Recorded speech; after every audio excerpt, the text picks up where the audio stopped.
Jehovih spoke through Su, saying, Mine is a strong government, and everlasting. Listen to the wisdom of your Creator, O my sons and daughters. Where have I not given liberty to all people? He who does right, where is he not free? He who does wrong, where does he have liberty? Whoever endeavors to surpass himself, have I not shown him his limit? I, Jehovih, created man at 0, but only for him to add to himself forever. I gave him liberty to add only that which perfects his own soul. For which reason, if he eats poison, it takes from him his body, which I gave. Here I made a boundary, both on earth and in heaven, which is to say, to the extent that man accumulates virtue, wisdom, patience, love, truth and pure words, he is free, because, in doing so, he follows me in my works. But he who seeks to glorify himself in his possessions, binds himself, because he is unlike me, for I gave all, and thus made the universe. I, Jehovih, have created 2 states, therefore, open to all men, both on earth and in atmospheria, which are, liberty and bondage. And I made man to choose that which he will, but, so that he might not err, behold, I send my emancipated angels to explain these things beforehand, of which the Oahspe is such a vehicle for illuminating choice. Even so are governments ordained by my, Jehovih's, holy ones. Accordingly, you may judge whether a government is of me or against me. For if it gives liberty to all righteous works, and for the promotion of knowledge, providing teachers to the extent of the demand, it is of me. But if the government makes of itself a self, for which its aggrandizement, its greatness, is at the expense of my children's liberty, then it is against me. For I, Jehovih, have not created a people to be today as their forefathers were, but provided them with perpetual growth in wisdom and virtue, for which reason, the rising generations shall rebel against that which was well and good for their forefathers. All my governments understand this, whether on earth or in heaven. Whatever government does not accept this rule shall go down to destruction. For, as I have hedged man about with sentinels, such as pestilence, poverty and hunger, in order to awaken him to knowledge and industry, so have I hedged in all governments under the sun with sentinels, such as rebellion, assassinations, war, and bankruptcy. As pestilence proves man's disobedience to my commandments, so do rebellion and anarchy prove the disobedience of governments to the progressive spirit which I created with man.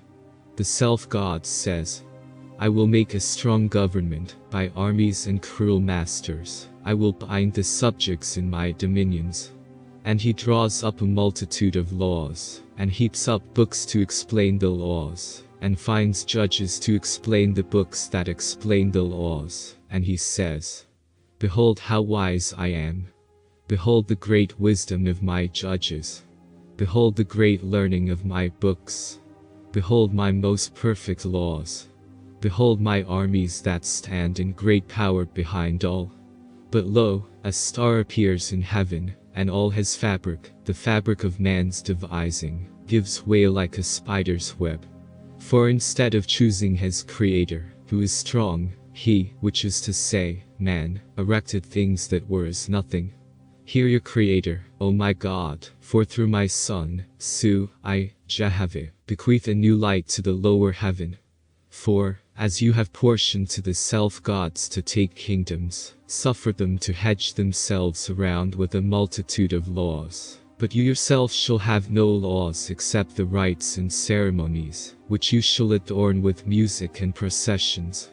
And it, the situation, shall come to pass that the dominions of the self-gods will prosper for a season, and for the sake of self-glory, they will deplete the earth people of familiar spirits and fiedles. But, afterward, their subjects will tire of the laws of the self-gods, and hearing that you have no laws, except rites and ceremonies, they will, of their own accord, come to hoard. Therefore, you, O God of earth and her heavens, shall convert the nurseries, hospitals, factories and places of education, into places of delight and recreation. The voice of Jehovih ceased, but Su said, Behold, a time comes in all the atmospherian heavens when the discipline of former days must give way to something new, and now is such a time in this kingdom. Yes, this very situation, may be compared to a young child who has been led by the hand for a long time, but now has become strong enough to walk alone. For this purpose of strengthening, the earth has been brought through the fields of Izaracha, and my hosts have come with music and wisdom. Hear, then, my decree, O God of earth, and you shall be the most blessed of gods. Send your messengers into all parts of Atmospheria, proclaiming a recreation of 10 days, of music, dancing and marching, with pageantry and feasting, to be in Hord on the first of the moon of Japheth. The rest leave to the Father, Jehovih, for he will provide us in that time. And while the time is coming, I, Su, will go around the earth with my hosts in my Etherian ship. God said, I perceive your wisdom, O Jehovih. In your decrees I, you God of earth, am raised up with new wisdom and power.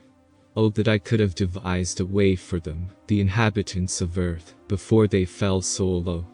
Su called the council and his own hosts from labor to recreation for 1 day, and the people mingled together rejoicing, for there were many Etherians with the hosts of Su who had been earth-born, many thousands of years before, and their assurance of the emancipated heavens above had greater weight with the Atmospherians than anything that others could say. Then Su and his hosts visited the earth and her heavens, and after that returned again to Hord.